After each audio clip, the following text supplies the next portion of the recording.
ہر زمانے میں ظالم بادشاہ گزرے ہیں، لیکن آپ تاریخ اٹھا کر دیکھیے، فرعون کتنا ظالم بادشاہ تھا، لیکن اس کا کوئی دنیا میں نام لینے تیار نہیں ہے۔ شداد کتنا ظالم بادشاہ تھا، لیکن اس کا کوئی نام لینے تیار نہیں ہے۔ حامان ہے، قارون ہے، تمام ظالم بادشاہ، یہ ناپاک، بدترین، جہنمی، ابو لہب جیسا، ابو جہل جیسا ظالم بادشاہ اس دنیا میں گزرا ہے، لیکن ہمیں گھبرانا نہیں ہے، ہمیں گھبرانا نہیں ہے۔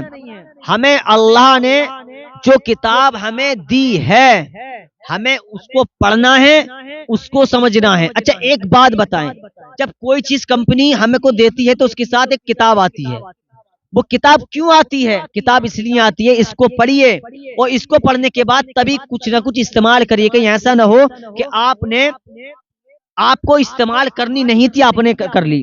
ہر چیز کے ساتھ کمپنی ایک کتاب بناتی ہے، اس کو پڑھو اور اس میں جو لکھا ہوا ہے ایسے استعمال کرو، تاکہ تم جو کام کرو وہ خراب نہ ہو۔ تو ہماری زندگی کے لیے اللہ تعالیٰ نے اپنے محبوب پر جو قرآن کو نازل فرمایا ہے، وہ ہماری زندگی کے لیے اللہ تعالیٰ نے ہمارے لیے کتاب دی ہے۔ ہمیں یہ معلوم ہونا چاہیے، علماء سے معلوم کریں، اپنے اماموں سے معلوم کریں کہ کتاب میں، قرآن مقدس میں یہ آیت کس کام کی ہے، یہ آیت کس کام میں آنی ہے۔ لیکن پیارے مسلمانوں، ہم نے قرآن کو طاق میں رکھ دیا، اس پر دھول جمع آئی ہے۔ لیکن یقین جانو، اگر آج ہمیں زندگی اللہ تعالیٰ نے دی ہے تو اسی نبی کے صدقے میں دی ہے جس نبی پر یہ قرآن نازل ہوا ہے۔ ہمیں نمازوں کو پکڑنا ہے۔ ارے اللہ کا فرمان ہے، مدد چاہو صبر سے اور نماز سے۔ صبر کو ہم نے چھوڑ دیا، نمازوں کو ہم نے چھوڑ دیا، تو بتاؤ مدد کائے کی ملے گی؟ لیکن یقین جانو، جو فلسطین میں ظالم جو ظلم کر رہے ہیں، چاہے کتنے بڑے ظالم ہو جائیں، ایک نہ ایک دن یہ نست و نابود ہو جائیں گے۔ یہی نہیں بلکہ قیامت جب تک نہیں آ سکتی جب تک کوئی مومن بندہ ہے، اگر ایک بھی مسلمان دنیا میں رہے گا، جب تک قیامت نہیں آ سکتی۔ جتنے یہ فلسطین میں مسلمانوں کو، ان مظلوم بچیوں کو یہ جو پریشان کر رہے ہیں، یقین جانیں اللہ تعالیٰ ان کی مدد فرما رہا ہے۔ آج ہم نے وہ مدد چاہتے ہیں، انہیں 57 یا 56 ملکوں کی مدد نہیں چاہیے، ان کو صرف اور صرف اللہ کی رضا چاہیے، اللہ کی مدد چاہیے۔ لیکن پیارے مسلمانوں، میں اپنی قوم سے یہ کہنا چاہوں گا، ہم فلسطین تو نہیں جا سکتے، لیکن اپنے محلے کی مسجد میں ضرور جا سکتے ہیں۔ ہمیں چاہیے کہ ہم 5 وقت اللہ کی بارگاہ میں سجدے میں گر جائیں۔ جب بندہ کھڑا ہوتا ہے نماز کے لیے تو اللہ تعالیٰ فرشتوں سے ارشاد فرماتا ہے، جاؤ اس کے گناہوں کی جو پوٹری ہے اس کی کمر پہ رکھ دو۔ جب بندہ رکوع میں جاتا ہے تو اس کے گناہوں کی جو گٹھریاں ہوتی ہے اس کی پیٹھ پر رکھ دی جاتی ہے۔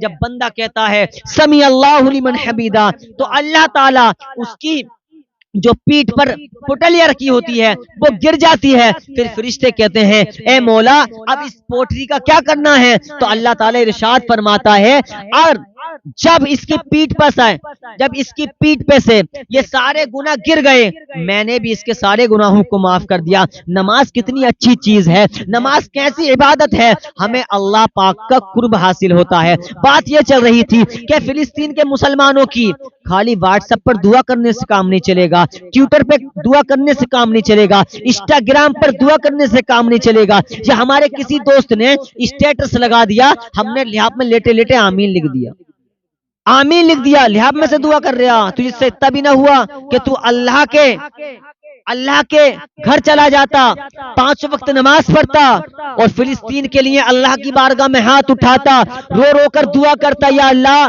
میں فلسطین تو نہیں جا سکتا، اور آقا کا فرمان اپنے ذہن میں رکھتا۔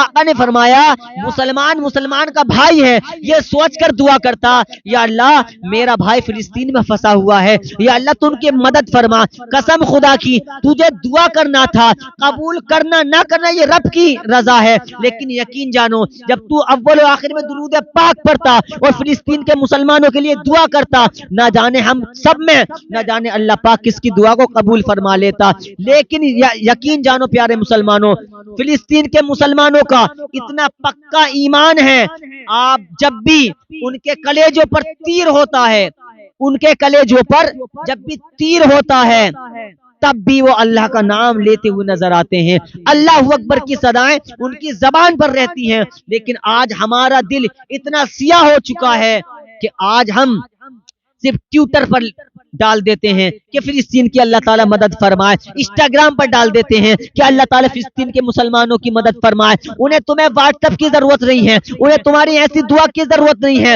وہ خود اتنے ہمت دار ہیں کہ اللہ سے مدد چاہتے ہیں، اللہ سے ہی مدد مانگتے ہیں۔ یقین جانو پیارے مسلمانوں، فلسطین کے لیے دعا کرو۔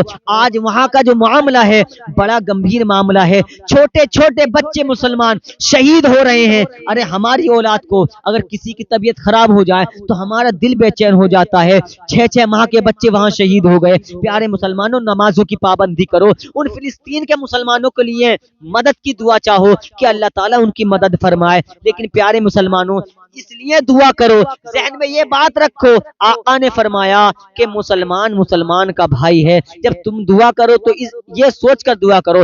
آقا علیہ الصلوۃ والسلام نے ارشاد فرمایا کہ مسلمان مسلمان کا بھائی ہے، تم یہ سوچ کر دعا کرو کہ میں اپنے بھائی کے لیے دعا کر رہا ہوں۔ پیارے مسلمانوں، گزارش ہے، مسجد سونی ہے، مدارس سونے ہیں۔ چلو مدارس کا معاملہ تو یہ ہے کہ فجر کی نماز پڑھ کے ہمیں صبح جانا ہے، یعنی کہ 8 بجے سے 12 بجے تک جانا ہے۔ لیکن پیارے مسلمانوں، ہماری مسجدیں سونی پڑی ہیں۔ ہمیں بنانے کا کمال مسجد کو تب ہے جب اس کو آباد کیا جائے۔ کتنی ہی خوبصورت مسجد بنوا دو، وہ کمال نہیں ہے۔ کمال تب ہے جب ہم مسجد کو آباد کریں، کہ مسلمانوں کے لیے مدد کریں۔ بہت پریشانی ہے پیارے مسلمانوں، کبھی تنہائی میں سوچنا کہ اگر ہم وہاں ہوتے تو ہمارے دل پہ کیسی بجلیاں گرتی۔ لیکن وہ مدد چاہتے ہیں اللہ سے، اور اللہ سے ہی مدد مانگتے ہیں۔ اللہ تعالیٰ نے جو وسیلے بنائے ہیں ان سے ان کا وسیلہ دے کر دعا مانگتے ہیں۔ لیکن ہمیں نمازوں کی پابندی کرنی ہے اور فلسطین کے مسلمانوں کی مدد کی دعا کرنی ہے۔ کم سے کم ہم فلسطین نہیں جا سکتے تو پیارے مسلمانوں، ان کے لیے دعا، کم سے کم مسجد میں 5 وقت جاؤ اور اللہ تعالیٰ کی بارگاہ میں سجدے میں گر جاؤ اور دعا کرو، یا اللہ تو غیب کی بات جاننے والا ہے، تو عالم الغیب و شہادہ ہے، مولا فلسطین کے مسلمانوں کی مدد فرما۔ نہ جانے اللہ تعالیٰ ہم میں سے کس کی دعا کو قبول فرما لے۔ اللہ پاک ہم سب کو نمازوں کی پابندی کرنے کی توفیق عطا فرما۔